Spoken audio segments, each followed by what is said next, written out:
नमस्कार, मैं Rajesh Savere, Fortune India country incharge magazine.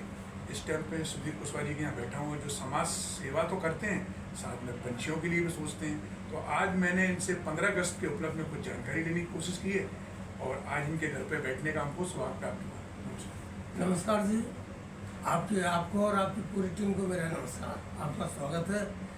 बताइए मैं क्या बता सकता हूँ। मैं सर आपसे ये जानना चाह रहा हूँ, जैसे 15 अगस्त को उपलक्ष्य पे अपन सभी लोग आज़ाद हैं। आज अपन को आज़ाद हुए कम 70 साल हो चुके हैं।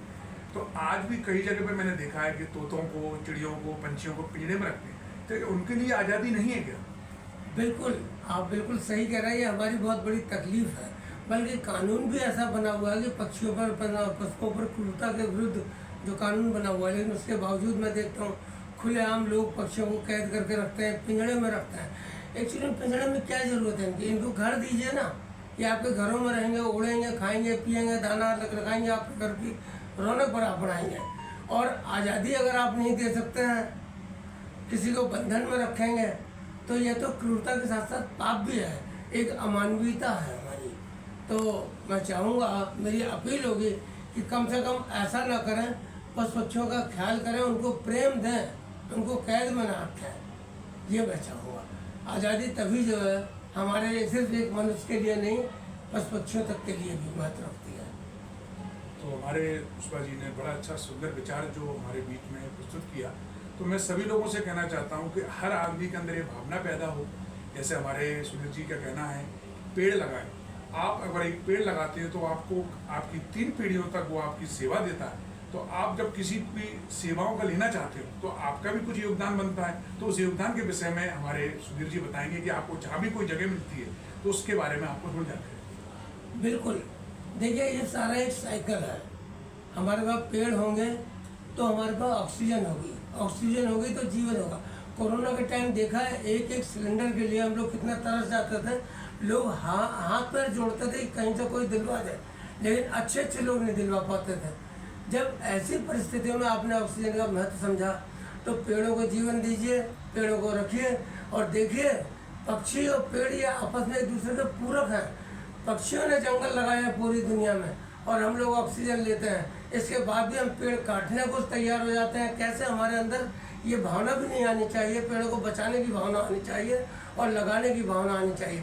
ये संस्कार हम अपने अंदर पैदा करें, अपनी पीढ़ियों को भी दें, तभी जाकर हमारी दुनिया और देश धरती सुंदर होगी।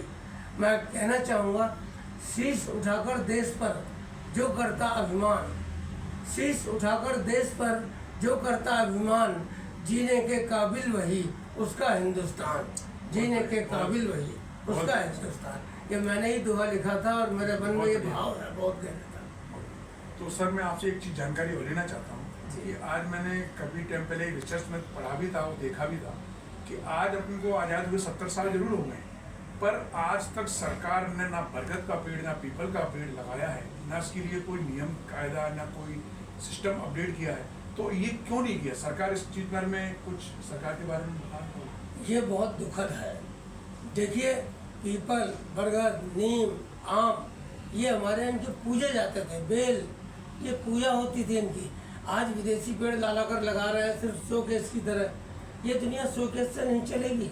ये हमारे ऑक्सीजन जब तक नहीं मिलेगी। ये सारे ऑक्सीजन वाले पेड़, पीपल तो 24 घंटे ऑक्सीजन देता है, बरगद देता है और जीवन देता है, संरक्षण देता है पक्षियों को भी, बल्कि मनुष्य तक के लिए। आप देखिए, हमारे गांव में इनमें जब पीपल, बरगद ये होते थे, उनके स्वास्थ्य कितने अच्छे होते थे।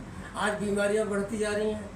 और आज़ादी का 70 साल जो आप बता रहे हैं, 70 सालों में आज भी कुछ चीज़ को लेकर सरकार से अनुरोध करूंगा कि एक दुख तो मुझे रहता है कि आप देखिए, लोग जब कोर्ट में, कचहरियों में, थानों में, इन जगह चक्कर लगाते हुए दिखते हैं एक ही काम के लिए बार बार, तो इसका मतलब कहीं ना कहीं तो आज़ादी ये कहती है कानून सम्मत कार्य में उन्हें परेशानी ना हो, उनके लिए उनको सहयोग मिले, इसीलिए अपने देश की आज़ादी चाहिए थी। लेकिन कानूनी रूप से वैध होते हुए भी वो जाते हैं छोटी छोटी चीज़ों के लिए, उनकी सुनवाई नहीं होती, उनकी परेशानियाँ खड़ी होती हैं।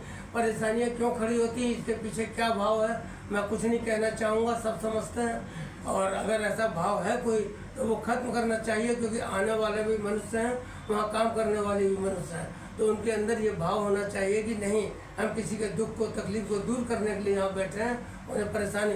आज़ादी सच्ची तभी है, अगर कोई लालच से हम किसी को वोट देते हैं तो वो आज़ादी नहीं है।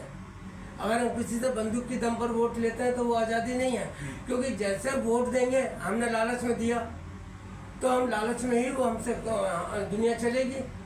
तो ना हम समझें, अच्छे व्यक्ति को वोट दें, अच्छी सरकार बने, चाहे वो किसी की भी सरकार बने, मनुष्य अच्छे होने चाहिए, उसका पालन करने वाले अच्छे होने चाहिए। बहुत बढ़िया। तो हमारे सुधीर कुशवाहा जी ने ये बताया, और साथ में ये भी मुझे बताया कुछ देर पहले जो बात हुई थी कि जैसे कि जंगल पक्षियों ने लगाया, ये बात हकीकत है, क्योंकि बरगद का पेड़ और पीपल का पेड़ का जो बीज है ना, कौवे के पेट से पक्षियों के पेट के द्वारा ही वितरण होता है, और वो बीज जब लगता है इंसान के हाथ में नहीं है। तो ये चीज़ अब जब इंसान के हाथ में नहीं है तो पक्षियों के हाथ में, तो पक्षियों को आज़ादी जरूर होना चाहिए।